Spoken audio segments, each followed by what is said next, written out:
नमस्कार। आज फिर उपस्थित हुआ हूं मासिक राशि फल लेके। अक्टूबर 2025 कैसा रहेगा सभी राशियों के लिए, इस पे एक एक करके मैं वीडियो भेज रहा हूं। अक्टूबर 2025 में 5 ग्रहों का गोचर है। 5 ग्रहों का, वैसे कम होता है, ज्यादातर 2, 3, 4, हर महीने में कोई ना कोई राशि का परिवर्तन होता है। गुरु अगर कहा जाए 18 तारीख को कर्क राशि में गोचर करेंगे। शुक्र 9 तारीख को कन्या राशि में गोचर करेंगे। सूर्य तेज, सूर्य शासन, सत्ता, कर्मठता, बहुत सारी चीजें सूर्य को दिखाती हैं। 17 तारीख को सूर्य अगर कहा जाए तुला राशि में गोचर करेंगे। बुध इस महीने में 2 बार राशि का परिवर्तन करेंगे। मंगल अगर कहा जाए 27 तारीख को वृश्चिक राशि में गोचर करेंगे। यह महीना कैसा रहेगा, मेष से लेकर मीन तक विस्तार पूर्वक हम चर्चा करेंगे। चाहे वो कैरियर हो, चाहे वो धन हो, चाहे शेयर मार्केट हो, चाहे वो बिजनेस हो, चाहे नौकरी हो, सरकारी हो या प्राइवेट हो। पारिवारिक जीवन कैसा रहेगा, स्वास्थ्य से संबंधित, प्रेम से संबंधित चीजों पे भी बात करेंगे और वैवाहिक जीवन की भी बात करेंगे। अगर कोई समस्या है तो उसका उपाय भी मैं बताऊंगा इस कार्यक्रम के वीडियो अंत में। अगर आप पहली बार मेरे चैनल पे आए हैं तो चैनल को सब्सक्राइब भी जरूर कर लीजिएगा, बेल आइकॉन का निशान दबा लीजिएगा, जिससे हमारे द्वारा भेजी गई वीडियो आपको समय से मिलती रहे। चलिए बात करते हैं कुंभ राशि वालों के लिए कैसा रहेगा अक्टूबर 2025। देखिए, कुंभ राशि वालों के लिए अगर कहा जाए शनि मालिक, शनि अगर कहा जाए द्वितीय भाव में ही पूरे महीने रहेंगे। सूर्य अगर कहा जाए तो भाग्य में गोचर करेंगे 18 तारीख से। वहीं पे शुक्र कन्या में चले जाएंगे 9 तारीख के बाद। देवगुरु बृहस्पति मुख्य गोचर अगर मैं कहूं तो कहीं ना कहीं कर्क राशि में गोचर करेंगे। अब इसका क्या प्रारूप बनेगा ये समझिए। देखिए, शनि का द्वितीय भाव में रहना, शनि का सूर्य से दृष्ट होना, मतलब ये सूर्य, और सूर्य अगर कहा जाए तो कुंभ राशि वालों के लिए सप्तमेश है। ऐसे में कहा जाएगा शनि के सूर्य पे दृष्टि या सूर्य की शनि पे दृष्टि के कारण धन को लेके चिंताओं को दिखाता है। धन के व्यय इस महीने में ज्यादा होगा। कोई भी किसी प्रकार का धन से संबंधित कोई बड़ा निर्णय लेना है तो अकेले मत लीजिए।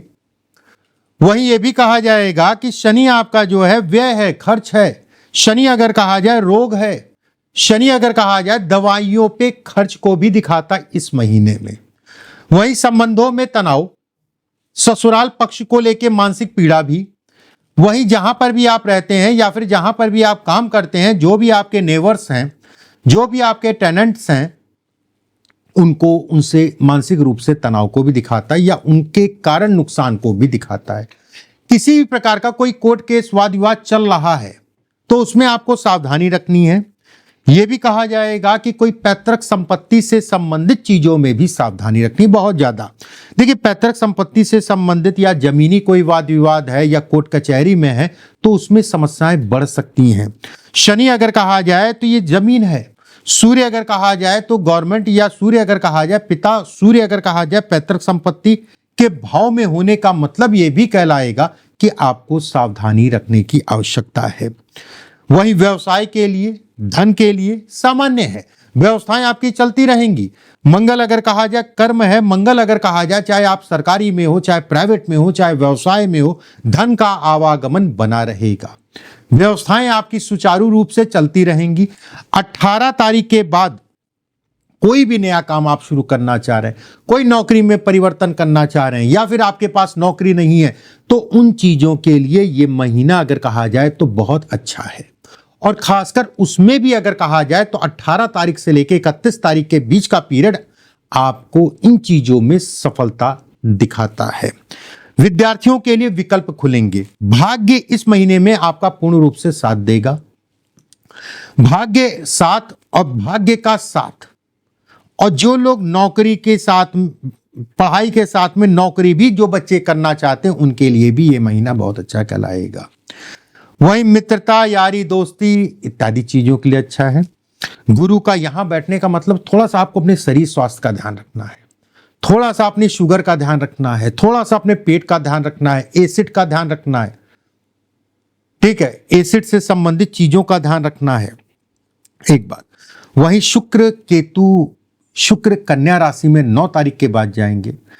मैं बिल्कुल कहूंगा इस पूरे महीने में कोई भी ऐसे कार्य मत करिए। अगर आप वैवाहिक जीवन में हैं तो अपने जीवन साथी को धोखा मत दीजिए। किसी प्रकार का जैसे गुप्त लगाव हो गया या कोई प्रेम संबंध बनाना, ये सब चीजें अच्छी नहीं है। ये कहीं ना कहीं आपको आने वाले समय में बहुत ज्यादा दिक्कत दे सकती है। इस चीज का ध्यान रखिएगा। राहु अगर कहा जाए लगन में है, ऐसे में कहा जाएगा बुद्धि आपकी बहुत तेज चलेगी।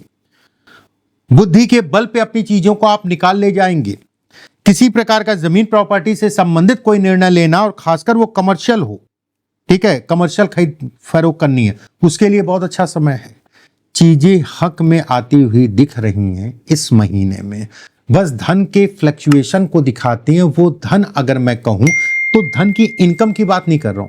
फ्लक्चुएशन अगर कहा जाए, पैसे का फंसना, पैसे का ज्यादा खर्चा होना, पैसे का व्यय होना, गलत दिशा में पैसा लगाना, शेयर मार्केट हो गया, जुआ सट्टा हो गया, इन सभी चीजों से आपको बचा के अपने आप को चलने की आवश्यकता है। विदेश और विदेश में नागरिकता, ठीक है, उसके लिए बहुत अच्छा है। वहां के सिटीजनशिप के लिए आप अगर ट्राई कर रहे हैं, उसके लिए बहुत अच्छा कहलाएगा। कुल मिला के ये महीना अगर मैं कहूं कुंभ राशि वालों के लिए अच्छा है। कुछ उपाय जरूर मैं बताऊंगा, उन उपायों को करिएगा। अगर आप पहली बार मेरे चैनल पर आए तो चैनल को सब्सक्राइब जरूर कर लीजिएगा, बेल आइकॉन का निशान दबा लीजिएगा, जिससे आने वाले समय में कोई वीडियो भेजे तो आपको मिलती रहे। देखिए, 3 बार ओम नमः शिवाय, 3 बार हनुमान चालीसा, 3 बार ओम नमः शिवाय, 3 बार ओम नमः शिवाय मतलब 3 माला। ये सुबह के समय प्रतिदिन आपको करना है। चीजें आपकी और बढ़ेंगी। अपने इष्ट की आराधना, बाकी आप जो भी कर रहे हैं वो करते रहिए। जो भी पाठ पूजा आप करते हैं वो करते रहिए। इस तरीके से कुंभ राशि वालों के लिए अगर मैं कहूं तो सामान्यतः ये महीना मिला जुला सा है। कुछ चीजों में लाभ, कुछ चीजों में नुकसान, कहां सावधानी रखनी है, वो सारी चीजें मैंने आपको बताई हैं। अगले वीडियो में फिर आप सभी से मुलाकात होगी। अभी के लिए बस इतना ही। राधे राधे।